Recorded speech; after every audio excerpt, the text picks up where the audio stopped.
it's a cool experience. Like it's not like not everybody gets to do that. And I felt so grateful, and it was really a community thing because Sue and Jim Watson, who cash flowed the record, and I don't know that I've ever spoken about that publicly, but they were the reason I was able to do it. I ended up paying them back. I just needed time to pay them back from the sales and stuff. But they were the ones who stepped up and made it possible to even make this record. Wow. Yeah, Suzanne. It was just it was. I was so overwhelmed. I get overwhelmed a lot, but just so incredibly grateful. And your dad, speaking of your dad, who I love, when we first started doing potpourri, which is when Jenna came into the picture, when we moved to Mother Teresa, and I don't know if he's ever told you the story, but it was your dad, it was Dan, and it was Paul Cook, and we couldn't afford to pay for the sound and lights company to set stuff up.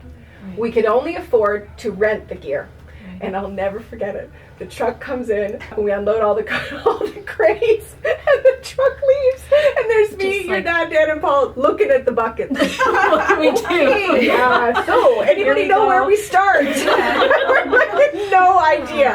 And so they were so great to learn how to do sound and lights and all in there. And then one other crazy time, I did a show in Alexandria, of course, being the diva that I am, I wanted, and being a piano player, I didn't either have a digital piano or I didn't want to play a digital piano. I wanted to play my acoustic piano. And so your dad and Dan and Paul Cook, again, they transported my apartment-size acoustic piano from here into this high school in Alexandria. We had a tune, but it's crazy. And who does that? Then you gave that piano to me. You got that piano? Yes, and my dad has moved that piano for me probably 3 or 4 times. And every time he's like, I've moved this piano 500 times.